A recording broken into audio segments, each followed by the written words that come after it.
السلام علیکم ورحمۃ اللہ تعالی وبرکاتہ۔ آقا کریم رؤوف الرحیم صلی اللہ علیہ وسلم کی بارگاہ رحمت میں ہدیہ درود پاک پیش کریں، پڑھیں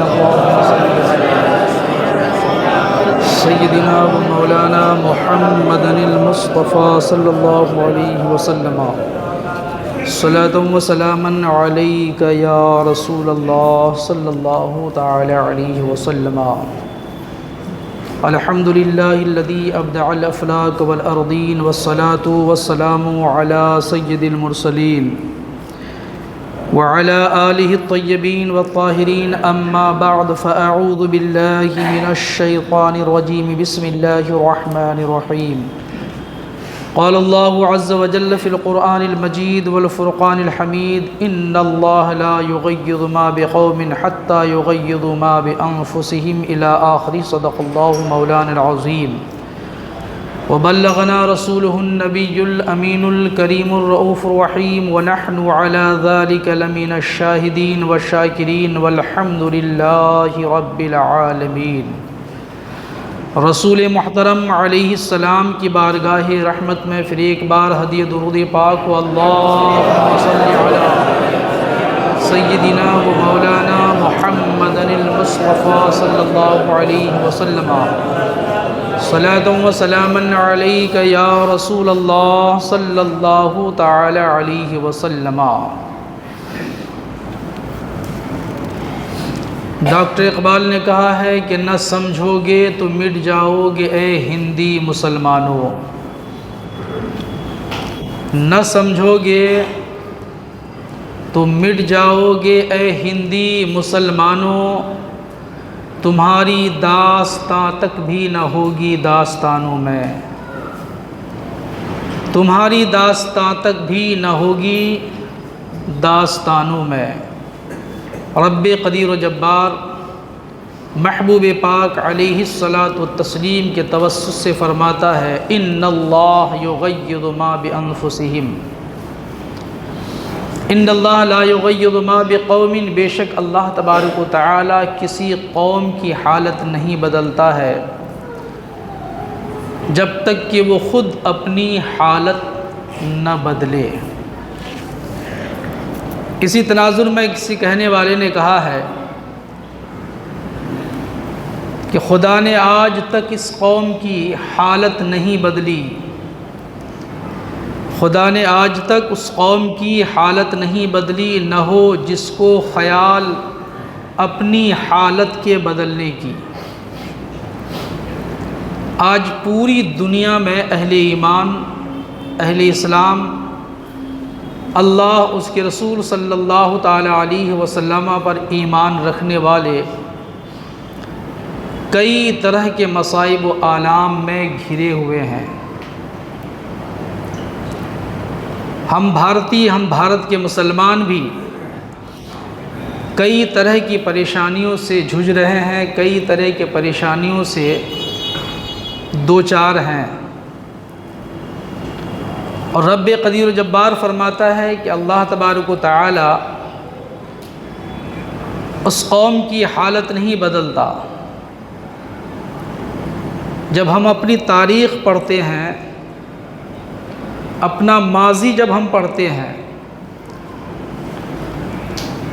جب اپنے گزرے ہوئے زمانے اور گزرے ہوئے زمانے کے اسلاف کو پڑھتے ہیں، بزرگوں کو پڑھتے ہیں، اہل ایمان و اہل اسلام کو پڑھتے ہیں، تو اس وقت کی حالت کچھ اور ابھی کی حالت کچھ اور۔ جس قوم کو ترقی کرنا چاہیے تھا، جس قوم کی ذمہ داری تھی کہ ان دلوں کو پاک و صاف کریں، ان دلوں سے کفر و شرک اور نفاق کی برائیاں، نفاق کی بدبو اور گندگی کو نکال کر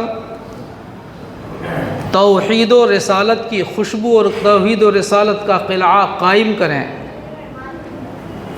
یہ قوم کی ذمہ داری تھی، اہل اسلام کی ذمہ داری تھی، یہ ہماری اور آپ کی ذمہ داری تھی کہ ہم پیغام ان تک پہنچاتے ان کو رب سے جوڑنے کی کوششیں کرتے جو رب کے در سے دور ہے،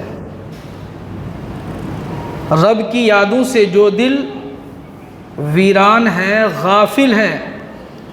ہم امت محمدیہ کی یہ ذمہ داری تھی کہ ہم ان دلوں کو اللہ کی معرفت اور رسول پاک صلی اللہ علیہ وسلم کی محبتیں دیں، چونکہ رب قدیر و جبار نے جہاں ہمیں خیر امت کا خطاب دیا ہے کہ تم بہترین امت ہو، وہیں پروردگار عالم نے ہم امت محمدیہ کو یہ ذمہ داری بھی بخشی ہے کہ ہم لوگوں کو بھلائیوں کا حکم دیں، اچھائیوں کا راستہ دکھائیں، وہ راستہ دکھائیں جس راستے پر چل کر ہمارے اسلاف اللہ اس کے رسول صلی اللہ علیہ وسلم کی رضا حاصل کیے ہیں۔ یہ ہماری ذمہ داری تھی، اور جو برائی میں پھنسے ہوئے ہیں ان کو برائیوں سے روکنا ہماری ذمہ داری تھی۔ لیکن میرے دوست، جب انسان اپنی ذمہ داری سے غافل ہو جایا کرتا ہے، جب انسان اپنی ذمہ داری کو ذمہ داری نہیں سمجھتا ہے، اپنی ذمہ داری کو نہیں نبھاتا ہے، تو یقیناً ذمہ داری نبھانے پر جو رزلٹ سامنے آنا ہے، اور ذمہ داری نہیں نبھایا تو جب یہ عمل دو قسم کے ہو گئے، دو نوعیت کے اعمال ہو گئے، تو یقیناً رزلٹ تو دو طرح کا ہوگا ہی۔ تو اللہ اس کے رسول صلی اللہ علیہ وسلم پر ایمان رکھنے والا جب رسول پاک صلی اللہ تعالیٰ علیہ وسلم کی سنت و سیرت کی جاننے کی ہر دم کوششیں کرتا اور اس پر عمل پیرا ہونے کی مکمل کوشش کر رہا ہوتا تھا، تو الحمدللہ اس وقت کا رزلٹ کچھ اور تھا، نتیجہ کچھ اور تھا کہ وہ زمانے میں معزز تھے مسلمان ہو کر، ہم خوار ہوئے تاریک قرآن ہو کر۔ آج کی تاریخ اہل ایمان کے لیے نہایت ہی دردناک ہے، افسوسناک ہے، اور اللہ نے جن کے دلوں میں تھوڑی سی زندگی بخشی ہے، جنہیں اللہ نے زندگی بخشی، جن کا دل زندہ ہے، وہ جب آنکھیں بند کر سوچتا ہے تو اپنا اور آنے والی نسل کا مستقبل تیرا و تاریک اور اندھیرا نظر آتا ہے۔ اتنے برے دور سے ہم اور آپ گزر رہے ہیں، اور یہ سوال پیدا ہوتا ہے کہ اس برے دور کا ذمہ دار کون ہے؟ دوسروں کے کاندھے پر ذمہ داری دے دینا بڑا آسان ہوتا ہے، پر ذمہ داری قبول کرنا بہت مشکل ہوا کرتا ہے۔ اور یہ کشتی ساحل سمندر تک تب تک پہنچتی رہی ہے جب سبھوں نے اپنی اپنی ذمہ داریاں نبھایا ہے، ذمہ داری کو قبول کیا ہے، اور جب ذمہ داری دوسروں پہ ٹالنے کی کوششیں کی ہیں تو پھر بجائے ساحل سمندر کی طرف رواں دواں ہونے کے وہ کشتی بیک اور پیچھے ہوتی چلی گئی ہے، اور آج ہم بہت پیچھے چلے گئے ہیں۔ ڈاکٹر اقبال کی دوربین نگاہوں کو میں سلام پیش کرتا ہوں کہ اتنے دن قبل قوم کی سست روی کو دیکھ کر، قوم کی غفلت کو دیکھ کر، قوم جو دنیا داری میں پھنس رہی تھی، وہ حالات کو دیکھ کر اندازہ لگایا، اور ڈاکٹر اقبال نے کہا کہ نہ سمجھو گے تو مٹ جاؤ گے۔ اے ہندی مسلمانوں، چونکہ ہمارے لوگ بہت خوش فہمی میں مبتلا تھے، اور آج بھی اخروی اور دنیاوی اعتبار سے بھی بہت خوش فہمی میں بعض مبتلا ہے۔ دھکے پہ دھکے کھانے کے باوجود جو قوم بیدار نہیں ہو رہی ہے، اس قوم کا نام قوم مسلم ہے۔ دھکے پہ دھکے کھا رہی ہے قوم، الزام پہ الزام کھا رہی ہے قوم۔ جو قوم کل مغلوب تھی، جو قوم کل بے زبان تھی، اگر وہ قوم آج بڑھ چڑھ کر کے بول رہی ہے، بکواسی کر رہی ہے، لایانی اور بے معنی باتیں کر رہی ہے، تو کہیں نہ کہیں ہماری غفلت اور سستی کا نتیجہ ہے۔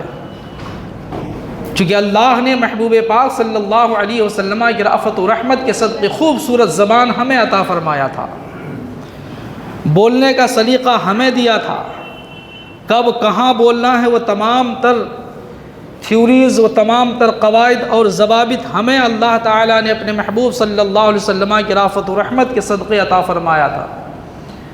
جب ہم اپنی ذمہ داری کو ذمہ داری نہیں سمجھے، ہم اس سے پیچھے ہٹ گئے، تو آج نتیجہ یہاں آن پہنچا ہے کہ ہماری زبان بھی خطرے میں۔ تب نہ یو پی کا مکھیا اردو پڑھنے والوں کو، اردو بولنے والوں کو، ایک ذمہ دار انسان اسٹیٹ کا ذمہ دار یہ کہتا ہے اردو پڑھنے والا کٹ ملا ہے۔ صحیح کہا ہے؟ صحیح کہا ہے۔ تو کتنے لوگ اردو پڑھنا چاہتے ہیں، کتنے لوگ اپنے بچوں کو اردو سکھانا چاہتے ہیں، کیوں؟ اردو میں سروس نہیں ہے، اردو میں پیسے کم ہیں، اردو میں ڈالر کم ہیں۔ تو یہ قوم ڈالر کے لیے تو نہیں آئی ہے، یہ قوم روپیے پیسے کے لیے تو نہیں آئی ہے، یہ قوم اقتدار کے لیے تو نہیں آئی۔ اس قوم کی ذمہ داری یہ ہے کہ لوگوں کو اچھائیوں کا حکم دے اور برائیوں سے روکے۔ جب راستہ بدل دیا ہم نے اور آپ نے، تو رزلٹ تو یوں دیکھنا ہوگا میرے بھائی۔ اللہ فرماتا ہے بے شک اللہ تبارک و تعالیٰ کسی قوم کی حالت نہیں بدلتا ہے۔ ہم جب ماضی میں اچھی حالت میں تھے، ہماری حالت بہت اچھی تھی، بہت پوزیشن، اور پوزیشن کیا، سب سے افضل و اعلیٰ ہر اعتبار سے تھے الحمدللہ۔ چونکہ کافی لمبی چوڑی سرزمین میں تنہا اہل اسلام کی کشتیاں چلا کرتی تھی، اہل اسلام کی گاڑیاں دوڑا کرتی تھی، اہل اسلام کا پرچار تھا، اہل اسلام کے قواعد و ضوابط کی حکمرانی تھی میرے دوست۔ لیکن ہم نے تو ماضی سے تعلق تقریباً توڑ دیا ہے، تقریباً ہم نے ماضی سے تعلق توڑ دیا ہے، اپنے اسلاف سے تعلق توڑ دیا ہے۔ ہمیں کہاں صحابہ کرام کی وہ مشقتانہ زندگی ہے، وہ کہاں صحابہ کرام رضوان اللہ تعالی علیہم اجمعین کی قربانیاں کہاں یاد ہیں ہمیں؟ بھئی حال تو یہ ہے کہ کلمہ درود ہم یاد کرنا نہیں چاہتے ہیں، کلمہ درود کی دعوت دی جاتی ہے، یاد کرنے کی دعوت دی جاتی ہے، فکر کی دعوت دی جاتی ہے، ہمارے اور آپ کے پاس اس کے لیے بھی وقت نہیں ہے۔ کئی گھنٹے، 24 گھنٹوں میں کئی گھنٹے موبائل کی مس یوز میں، غلط استعمال میں ہمارے پاس وقت ہے۔ نوجوانوں کے پاس وقت ہے، بوڑھوں کے پاس بھی، سب ملا جلا کر کے۔ ایسا نہیں کہ صرف نوجوان بگڑے ہیں، جی بوڑھے بھی بہت شریف ہیں، ہمارے معاشرہ کے بہت شریف ہیں، ان کی شرافت کو میں سلام پیش کرتا ہوں۔ کلمہ درود پڑھنے نہیں آتا صحیح سے، منمانی پڑھے جا رہے ہیں، اور اگر اشارہ کیا جائے کہ آئیے پڑھیے سیکھیے تو اب وہی سب پڑھا جائے۔ عمر ہے پڑھنے کے لیے؟ پڑھنے کے لیے عمر نہیں ہے۔ رکشہ پہ، بھین پر، یہاں وہاں بیٹھ کر کے پاؤں ہلا کر ایک دوسرے پہ انگلی کرنے کا وقت آ گیا سے۔ اب ٹائم زیادہ نہیں ہے، وہاں تنہائی ملے گی نا۔ یہ معاشرہ کہاں ملے گا بندی پور قبرستان میں؟ وہاں تو چھوٹا سا مکان ہوگا، چھوٹا سا گھر ہوگا، نہ دیوار، وہ نہ کھڑکی ہے، نہ دروازہ، کچھ بھی نہیں۔ اس لیے جتنا گپ شپ کرنا ہے یہی کر لو، یہ موقع نہیں ملے گا۔ جب اسلاف سے رشتہ ہمارا ٹوٹے گا، جس طریقے سے پتنگ کی ڈوری جب ٹوٹ جاتی ہے تو پتنگ کے لیے کوئی سمت نہیں ہوا کرتا ہے، اس کی کوئی منزل ہوا نہیں کرتی ہے۔ آج چونکہ ہم اور آپ نے اپنے اسلاف سے تعلق توڑ دیا ہے، تب نہ ڈاکٹر اقبال نے کہا میں سلام پیش کرتا ہوں، تجھے آبا سے اپنی کوئی نسبت ہو نہیں سکتی، تجھے آبا سے اپنی کوئی نسبت ہو نہیں سکتی، کہ تو گفتار ہو کردار، تو ثابت ہو سیارہ۔ تم صرف بطولہ باز ہو، وہ کام کرنے والے تھے۔ تم محنت چور ہو، وہ محنتی تھے۔ ایک محنت چور اور ایک محنتی، ایک کام چور ایک کام کرنے والا، دونوں کا رزلٹ یکساں کیسے ہو سکتا ہے؟ دونوں کا نتیجہ یکساں کیسے ہو سکتا ہے؟ ڈاکٹر اقبال کی دوربین نگاہوں کو سلام پیش کیجئے کہ تجھے آبا سے اپنے کوئی نسبت ہو نہیں سکتی، کہ تو ثابت، کہ تو گفتار وہ کردار، تو ثابت وہ سیارہ۔ اسلاف کرام، صحابہ کرام، رسول اللہ صلی اللہ علیہ وسلم کی مکی زندگی کس قدر مصیبت و مصائب و آلام میں گھری ہوئی تھی۔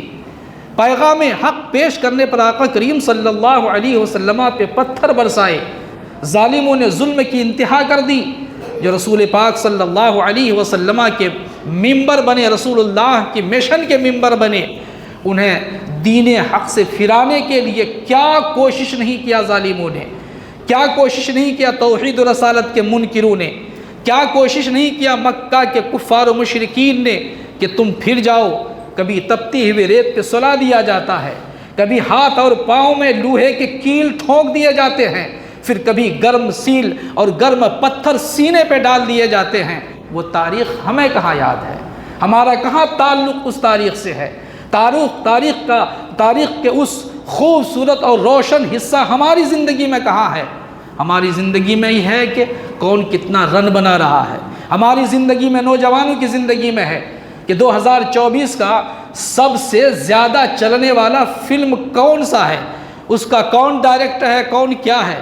جب یہ زندگی ہوگی اور زندگی کا جب یہ حصہ بنے گا تو یہی دن دیکھنا پڑے گا کہ بے زبان بولیں گے اور زبان والی کو گونگ ہو جانا پڑے گا۔ جن کی حکمرانی ہونی چاہیے تھی وہ محکوم اور مغلوب ہو کر کے رہ جائے گا، اور جو مغلوب اور محکوم جن کو ہو کے رہنا چاہیے تھا ان کی حکمرانی ہوگی۔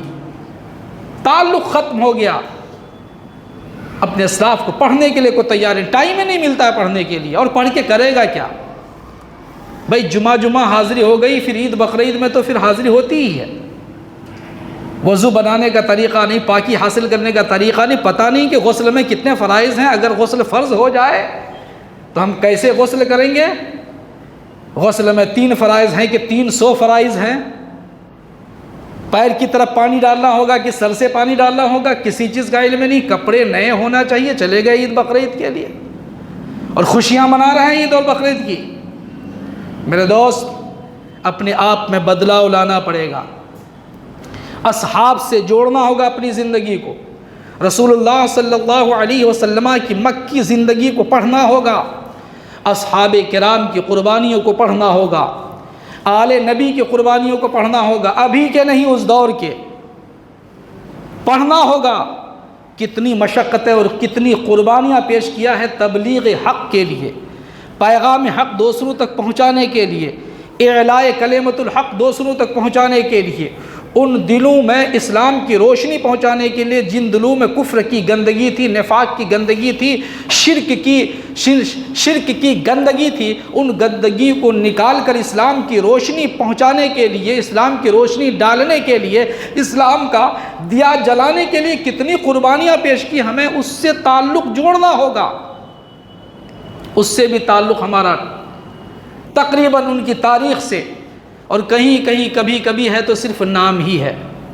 جیسے محرم الحرام اب آنے والا ہے، جی محرم الحرام اب آنے والا ہے، آل رسول سے محبت کرنے والے یہ جھٹے اب وہ کھڑے ہو جائیں گے، بھائی ہے نا، بھائی ہم لوگ تو ماننے والے ہیں۔ کیسے ماننے والے ہیں؟ جو اللہ اور اس کے رسول کے دین کا مذاق اڑائے وہ اصحاب یا اولاد نبی کا ماننے والا کیسے ہو سکتا ہے؟ جب تک اللہ اور اس کے رسول صلی اللہ علیہ وسلم کے حکم پر عمل نہ ہو، فرائض کی پرواہ نہ کی جائے، واجبات کی فکر نہ کی جائے، رسول اللہ صلی اللہ علیہ وسلم کی سنتوں سے اپنی زندگی کو نہ سجائی جائے، تب تک وہ اصحاب نبی کا ماننے والا کیسے ہو سکتا ہے؟ تب تک وہ اولاد نبی کا ماننے والا کیسے ہو سکتا ہے؟ اور ایسے انسان کو زبردستی کیا رسول اللہ پسند فرمائیں گے؟ جی اپنی طرف سے مکمل اسٹام لگا کر کے بھیج دیے کہ ہم اصحاب نبی کے ماننے والے، ہم اولاد نبی کے ماننے والے ہیں۔ ادھر کا اسٹام نہیں چلے گا، ادھر کا اسٹام چلے گا، ادھر کا تھوڑا چلے گا۔ ادھر تو چور چہار چٹا بے نمازی جو دن دہاڑے رمضان المبارک میں کھاتا پیتا رہا، وہ بھی کہتا ہے کہ ہم فلاں سے محبت کرنے والے ہیں، اور 55 صفحہ کا دستاویز بھیج دیا اپنا اسٹامپ لگا کر کے کہ ہم فلاں کے ماننے والے ہیں۔ رب کی بارگاہ میں ایسے اسٹامپ، ایسے مہر، ایسے دستاویز کی کوئی قیمت نہیں ہے۔ اس دستاویز کی قیمت رب قدیر و جبار کی بارگاہ میں ہے، اس مہر کی قیمت رب کی بارگاہ میں ہے، اس اسٹامپ کی قیمت رب کی بارگاہ میں۔ جو اسٹامپ اصحاب نبی اور اولاد نبی کے مقدس ہاتھوں سے مل جائے، اگر وہ مہر اصحاب نبی کے ہاتھوں سے، اولاد نبی کے ہاتھوں سے اگر مہر مل جائے تو یقین جانو وہ دستاویز کامیاب ہے، وہ دستاویز کامیابی دلانے والا ہے، وہ دستاویز اپنے اندر کامیابی کی ضمانت رکھا کرتا ہے اسلاف کی تاریخ سے۔ اور پھر اپنے بھارت کی تاریخ یہ بھی ہم نہیں پڑھتے، ہم نہیں جانتے ہیں۔ یہ دیش غلامی کی زنجیر میں جکڑا ہوا تھا، یہ دیش ملک ہمارا، جائیداد ہمارا، زمین ہماری تھی، دکان و مکان ہمارا تھا، حکومت کسی اور کی چلتی تھی۔ ان ظالم انگریزوں نے، ان بھیڑیوں نے بڑی چالاکی سے، چونکہ بھارت کے لوگ بڑے سیدھے سادے ہیں، بہت سیدھے سادے، دوسروں پر جلدی اعتماد کرنے والے، آج لوگوں نے سوچا کہ ہمارے بھلے کے لیے کر رہا ہے، کاروبار پھیلا رہا ہے، اس میں ہمارے بچوں کی نوکریاں ہوں گی، ہمارے بچوں کی سروس ہوگی، ذریعہ معاش بڑھے گا، جیسا کہ آج شہد دکھا کر زہر پلا رہا ہے۔ چونکہ انہی کے ماننے والے ہیں نا، بڑے قریبی رشتہ ہے ان کا، بہت قریبی رشتہ دار ہے، رشتہ داری ہے۔ سنا تو یہاں تک کہ ابھی ایک ذمہ دار اسرائیل کا جھنڈا لے کے گھوم رہا تھا، دکھا رہا تھا آج کہ ہمارا تعلق اسرائیل سے ہے۔ ایسے لوگوں کو بتا دیجئے کہ ہم تو پہلے ہی سے جانتے ہیں کہ تم اسرائیل ہی کے پٹھو ہو، تم آج تھوڑا ہم نے سمجھا کہ تمہارے ہاتھ میں جھنڈا آ گیا، تو نہیں، ہم پہلے سے جانتے ہیں۔ عبد الملک کا دور 80 ہجری میں، اس وقت بھی سبھوں نے مل کر کے مسلمانوں کا مقابلہ کیا تھا۔ یہ ان کا اتحاد آج کا اتحاد نہیں ہے، مشترکہ فوج آج کا مشترکہ فوج نہیں ہے، مشترکہ ذہن و فکر آج کا نہیں ہے، یہ بہت پرانے زمانے سے آیا ہے۔ کبھی کبھی اہل ایمان کو چڑھانے کے لیے، اہل ایمان کو مشتعل کرنے کے لیے، کلمہ گو کو سڑکوں پہ اترنے پر مجبور کرنے کے لیے اس طرح کی نشانیاں اپنے ہاتھ میں لیتا ہے، جبکہ ہم لوگ تو جانتے ہی ہیں کہ تم انہی کا ہو، انہی کا ہو تم۔ آج کی تاریخ شہد دکھا کر زہر پلانے کا کام۔ میرے دوست، تاریخ آزادی میں شروع سے اب تک جب سے تحریک شروع ہوئی ہے اور جب آزادی ہاتھ آئی ہے، تقریباً گھمسان کی جو جنگیں اور لڑائیاں ہوئی آزاد کی، 100 سال کی تحریک بہت پہلے سے ہے، لیکن 100 سال یہ خون خرابے کا دور رہا ہے۔ جو دیش کے جیالوں نے اس دیش کی آزادی کے لیے قربانیاں پیش کیا، ماں بہن بیٹیوں نے اپنے بچوں کو پیش کیا ہے، اپنے کوکھ کی کمائی کو پیش کیا ہے، اپنی زندگی کی کمائی کو پیش کیا ہے، میں سبھوں کو سلام محبت پیش کرتا ہوں، لیکن آزادی ہند میں سب سے زیادہ قربانی پیش کرنے والا وہ اہل اسلام ہی ہے، ورنہ ان کی بس کی بات نہیں تھی کہ دیش آزاد ہو پاتا۔ وہ تو کائر ہیں، وہ تو بزدل ہیں، ابھی اس لیے بڑبڑا رہے ہیں کہ حکومت ان کے ساتھ ہے، اس لیے بڑبڑا رہے ہیں کہ پرشاسن اس کے ساتھ ہے، اس لیے بڑبڑا رہے ہیں کہ ظالموں کو ظلم کا سزا نہیں مل رہا ہے، اس لیے بڑھ چڑھ کر بول رہے ہیں کہ مجرموں کو جیل کی سلاخ نہیں بلکہ نردوشوں کے لیے جیل کی سلاخ آج بن گیا ہے، بے قصوروں کے لیے جیل کی سلاخ بن گیا ہے، اس لیے وہ بڑبڑا رہے ہیں، ان کی بس کی بات نہیں ہے۔ میرے دوست، تاریخ کا وہ باب بھی روشن تھا اور روشن رہے گا، چونکہ ظاہری طور پہ گرد و غبار اگر سرزمین پہ آ جائے تو صحیح زمین اور سچی زمین ڈھک نہیں جاتی، مٹ نہیں جایا کرتی ہے، تھوڑی دیر کے لیے ڈھک جاتی ہے۔ دلی کے جامع مسجد میں حضرت علامہ فضل حق خیرآبادی رحمۃ اللہ تعالی علیہ، بہت بڑی ہستی تھی، پوری دنیا کے اس دور میں چوتھے نمبر کے فلاسفر تھے حضرت علامہ فضل حق خیرآبادی رحمۃ اللہ تعالی علیہ۔ انہوں نے وہاں جب جہاد کا فتویٰ دیا کہ اب انگریزوں سے لڑنا اہل اسلام پر فرض ہے، جب جہاد کا فتویٰ دیا، پھر وہاں سے تحریک اٹھی، جان کی قربانیاں پیش کی جانے لگی، ان کی پاداش میں علامہ فضل حق خیر آبادی کو ظالموں نے گرفتار کیا اور کالا پانی کی سزا انڈمان میں ڈال دیا ان کو۔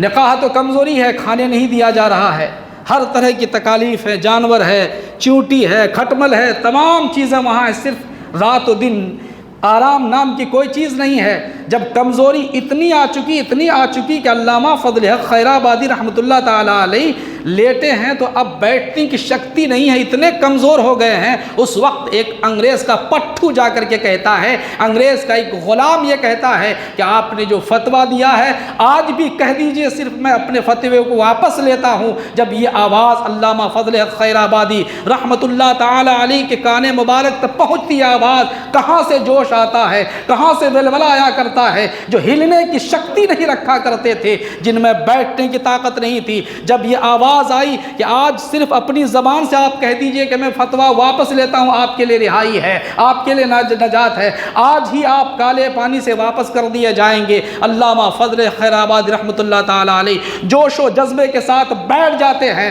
اور کہتے ہیں کہ اگر واپس ہی لینا ہوتا تو ہم یہ فتویٰ دیتے ہی نہیں، اب جان جائے یا رہے ہمیں اپنی جان کی پرواہ نہیں، اپنے دیش کی آزادی کے لیے ہم نے فتویٰ دیا ہے، اپنے دکان و مکان کی آزادی کے لیے نہیں، اپنی ملکیت کے لیے نہیں، بلکہ اپنے اس دیش کی آزادی کے لیے ہم نے فتویٰ دیا ہے۔ اس فتوے کی جب تحریک چلی ہے تب یہ ہمارا دیش آزاد ہوا ہے۔ یہ کہاں تاریخ ہم پڑھتے ہیں، کہاں جڑے ہم تاریخ سے، ہم کن کی تاریخ پڑھتے ہیں؟ نچنیا اور گویا کی۔ کیا یہ سچ نہیں ہے؟ میں اپنے نوجوانوں سے کہتا ہوں اور آپ سبوں سے بھی کہتا ہوں، مرحضرات سے بھی، گیم میں، کھیل میں، ٹک ٹاک میں اور کمیڈین کی کمیڈی دیکھنے میں، نچنیا کی ناچ دیکھنے میں، آپ موبائل تو خوب بہتر گھانٹتے ہیں، جانتے ہیں، ایک نچنیا کا کئی کروڑ فالوورز ہیں۔ نچنیا کا فالوورز کون ہیں؟ جن کو کلمہ یاد رکھنا چاہیے تھا، جن کو کلمے کا ورد کرنا چاہیے تھا، جن کو قرآن مقدس کی تلاوت کرنی چاہیے تھی، جن کے ذہن و دماغ میں نماز کے فرائض و شرائط اور واجبات ازبر ہونا چاہیے تھا، وہی فالوور ہیں نا ان کے۔ اپنی علماء کی باتیں کتنے لوگ سننے والے ہیں؟ کتنے لوگ وضو کے طریقے کی جاننے کی خواہش رکھتے ہیں؟ کتنے لوگوں کو غسل کے طریقے اور غسل کے فرائض جاننے کا جذبہ کتنوں کے اندر ہے؟ نہیں ہے میرے دوست۔ ہمیں جڑنا ہوگا ایسے لوگوں سے، ہمیں جڑنا ہوگا ایسے علماء سے جو ہماری صحیح رہنمائی کرتے ہیں، ہمیں تاریخ سے جڑنا ہوگا، اسلاف کی تاریخ سے جڑنا ہوگا۔ تب الزام لگایا تھا، چونکہ آج بھی دھمکا رہا ہے کوئی، آج دھمکا رہا ہے کہ اگر تم نے احتجاج کیا اس قانون کے خلاف تو پھر جلیان والا باغ بنا دیا جائے گا۔ وہ یہ بتا رہا ہے کہ جلیان والا باغ بنانے والے یہی لوگ، ان کے پرخ ہی تھے، ان کے آبا و اجداد تھے، ان کے چاہنے والے ہی تھے، اور وہ آج بنانے والے ہیں۔ یاد رکھو، جب کسی نے کہا کہ جلیان اس کا جو ماسٹر مائنڈ تھا، اس سے پوچھا کہ تم نے گولی کیوں چلوائی؟ تو انہوں نے کہا کہ مسلمان بھاگ رہے تھے۔ عبد الغفار نام کے ایک مجاہد آزادی، انہوں نے کہا کہ اگر یہ سچ ہے، تمام باڈی کو لایا جائے، وہ تمام جسم کو لایا جائے، ان تمام شہیدان وطن کو لایا جائے، دیکھا جائے کہ گولی کی نشان سینے پہ ہے یا پشت پہ ہے۔ اگر بھاگ رہا ہوگا تو پشت پہ گولی کی نشانیاں ہوں گی، اگر فرار ہو رہا ہوگا تو پشت پہ گولیوں کی نشانیاں ہوں گی۔ تمام مسلم لاشوں کو جب اکٹھا کی گئی اور ایک ایک کی چھان بین کی گئی تو تمام لاشوں کے پشت پر ظالموں کی گولیاں نہیں بلکہ سینے پر ظالموں کی گولیاں تھیں۔ وہاں زبان بند ہو گئی۔ آزادی ہند کے لیے ہمارے پرکھوں نے اپنے سینے کو دے دیا ہے، اپنے سینوں کو ظالموں کے گولی کے لیے چھلنی کروایا ہے، تب ہمارا دیش آزاد ہوا ہے۔ ہم تو وہ بھی پڑھنے کے لیے تیار نہیں ہیں۔ آج جی کے میں صرف ایک نام آتا ہے، ابوالکلام آزاد۔ وہ شاید اسی لیے نام آتا ہے چونکہ فرسٹ ایجوکیشنل منسٹر ہیں، وہ پہلے وزیر تعلیم ہیں، اس لیے، ورنہ وہ بھی ہٹا دیے جائیں گے۔ اب سب لنگوٹیا یار سب تاریخ میں آ گئے ہیں، جس کو پاخانہ کرنے کا ڈھنگ نہیں، پیشاب کر استنجا لینے کا ڈھنگ نہیں ہے، اب وہ تاریخ کا حصہ بننا ہے۔ یہ غلطی ہماری ہے، ہم پڑھنا نہیں چاہتے ہیں۔ تب نہ بھائی 15 اگست کو اسکول بند ہمارا، چھٹیوں میں بس مستی، اساتذہ بھی خوب چھٹیوں کا لطف حاصل کر رہے ہیں۔ کیا یہ نہیں چاہیے تھا کہ جب 15 اگست ہو تو 15 اگست کی کہانیاں بچوں کو بتائیں، بچوں کو تیاری کرائیں، آزاد ہند کی تاریخ بتائیں، اس طرح کا پروگرام کیا جائے؟ 26 جنوری کس کے لیے؟ وہ ہمارے لیے میرے دوستو، آج بھی، کل بھی تھا ہمارے لیے، آج بھی 26 جنوری ہمارے لیے ہے، اور الحمدللہ آنے والے وقت میں بھی 26 جنوری ہمارے لیے ہوگا۔ اسی 26 جنوری کا نتیجہ ہے کہ آج کم سے کم ہم کچھ بول لے رہے ہیں، اللہ اکبر کی صدا بلند ہو رہی ہے، ایک مسجد کی مینار دکھ رہی ہے۔ جس دن 26 جنوری پہ تالا لگ جائے گا، جس کی ناپاک کوششیں کی جاتی ہے، تو یاد رکھو یہ مسجد کے مینار نہیں دکھیں گے، اللہ اکبر کی صدا بلند نہیں ہوگی، سر پہ ٹوپی نہیں ہوگی، اور چہرے میں جو سنت مصطفیٰ صلی اللہ علیہ وسلم ہے وہ بھی دکھے گا نہیں میرے دوست۔ وہ 26 جنوری کا نتیجہ ہے یہ۔ ہمیں 15 اگست کی بھی تاریخ پڑھنی چاہیے، 26 جنوری کی بھی تاریخ پڑھنی چاہیے، لیکن چاکلیٹ کافی ہے، 26 جنوری میں بھی چاکلیٹ کافی ہے، 15 اگست میں بھی چاکلیٹ کافی ہے۔ کیا ضرورت ہے؟ جب تاریخ سے ہمارا تعلق ٹوٹے گا تو نتیجہ تو یہ ہوگا۔ میرے بھائی، میرے بزرگ، اللہ کا واسطہ ہے، پڑھیے تاریخ، وقت نکالیے، آپ کے پاس وقت ہے۔ جو ذمہ دار علماء کے بیانات یوٹیوب وغیرہ میں ہیں، ان سے جڑیے آپ۔ میں اپنے نوجوانوں سے بھی کہتا ہوں، جڑو میرے بھائی، گھنٹہ گھنٹہ کیوں برباد کرتے؟ خود کو تو برباد کرتے ہی، آنے والی نسل کے لیے تم گڈھا کھود رہے ہو۔ تمہیں چاہیے آنے والی نسل کے لیے گڈھا کو پاٹ کر کے میدان قائم کرو، تاکہ آنے والی نسل تیزی سے دوڑے، آگے بڑھے اور منزل مقصود تک پہنچے۔ ہمیں جڑنا ہوگا اپنی تاریخ سے، ہمیں اپنی تاریخ پڑھنا ہوگا۔ تو جڑیے اصحاب نبی کی تاریخ سے، اولاد نبی کی تاریخ سے، آزادی ہند کی تاریخ سے جڑیے، پڑھیے کہ ہمارے پرکھوں نے کیسی کس کس موقع پہ قربانیاں پیش کی ہیں۔ پھر جب وہ اپنی تاریخ پڑھیں گے تو انشاءاللہ العزیز ہمارا مردہ دل زندہ ہوگا، غافل دل یقیناً ہمارا ہوشیار ہو جائے گا۔ جڑیے اسی کڑی کو لے کر کے، جیسا کہ کل مغرب بعد ایک پروگرام ہوا، پورے بھارت میں بے چینی کا ماحول ہے، کوشش کیے جا رہے ہیں، باقی رب کی مرضی، اپنے سے رزلٹ کوئی نہ نکالے۔ کل میں نے بتایا تھا کہ حضرت ابراہیم علیہ السلام کو جلانے کے لیے نمرود نے جو آگ لگائی تھی نا، جو آگ سلگایا تھا، وہ اتنی خطرناک تھی کہ کئی کلومیٹر تک کی آبادی خالی ہو گئی تھی اس کی تپش کی بنیاد پر۔ اوپر سے آسمانی دنیا سے کوئی پرندہ اڑ نہیں سکتا تھا، اتنی زیادہ تپش، اتنی زیادہ تمازر ٹیمپریچر تھی اس کی۔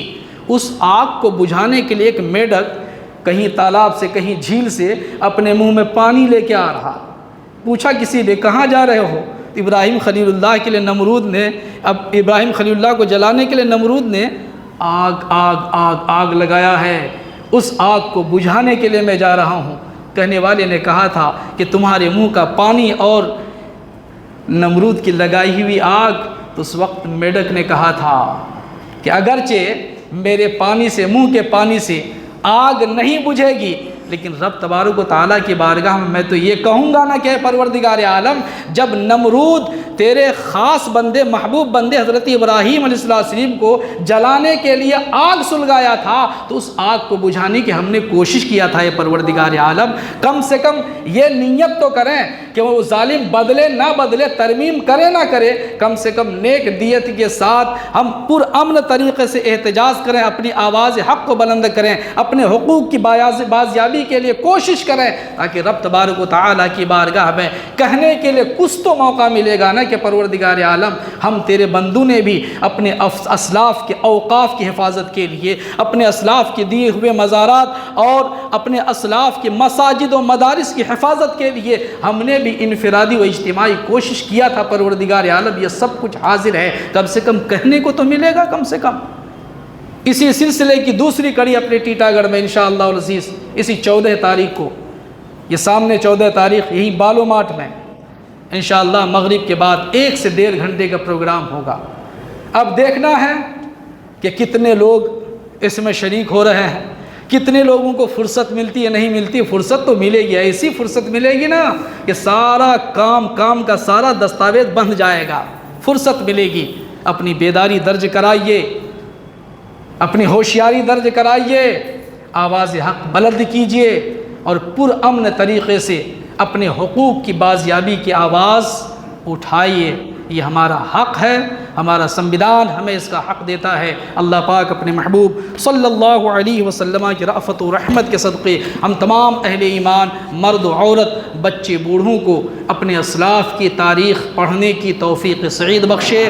آمین آمین بجاہ سید المرسلین۔ استغفر اللہ ربی من کل ذنب واتوب الیہ، وآخر دعوانا الحمد للہ رب العالمین۔